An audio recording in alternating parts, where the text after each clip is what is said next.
आज मैं आपको बिल से माल लेने के फ़ायदे बताता हूँ। क्या फ़ायदे हैं अगर हम बिल से माल खरीदते हैं। उदाहरण के तौर पर आप 50 लाख का माल या मटेरियल खरीदते हैं। मानते हैं आप 50 लाख का मटेरियल खरीदते हैं, आपके घर में 50 लाख का मटेरियल लगता है। अगर आपने बिल माल से ख़रीदा है तो उदाहरण के लिए सपोज़ करो आप 20 लाख का माल लेके आए। सीमेंट, स्टील, रेत, गिट्टी, ईंट, टाइल, पेंट आदि। दुकानदार बोलेगा कि बिना बिल के माल सस्ता पड़ेगा, तो हम क्या करते हैं कि हम सस्ते के चक्कर में बिल नहीं लेते। फिर बिना बिल के आप लगभग 5 से 10% कम करा लेते हैं। के लिए 20 लाख का या तो 18.5 लाख से 19 लाख हो सकता है। माना 1 से 1.5 लाख की आप बचत कर लेंगे।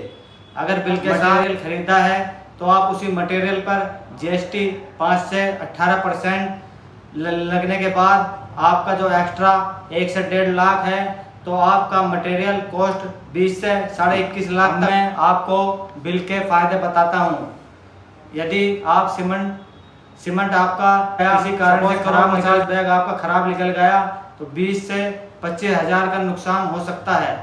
अगर मेरे पास बिल है तो कंपनी उसको बदल कर देगी, और अगर बिल नहीं है तो मेरा नुकसान ही होगा। अगली बारी आती है स्टील में।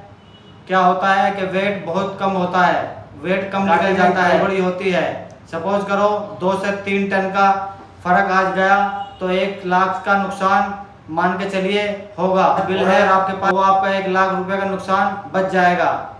टाइल्स, पेंट, फिटिंग खराब निकली तो आपका 50 से 1 लाख तक का नुकसान हो सकता है। हिसाब आपका क्लियर रहेगा, बाद में कोई झगड़ा नहीं होगा। यानी बिल लेने से आप 1 से 1.5 लाख ज़्यादा देंगे, लेकिन आप 3 से 5 लाख तक का रिस्क से बच। इसलिए मैं आखिर में यही कहूँगा कि घर एक बार बनता है, उसे रिस्क पर मत डालिए और बिल के साथ माल ज़रूर लीजिए। और हमारे इजी बिल सेंटर में आइए।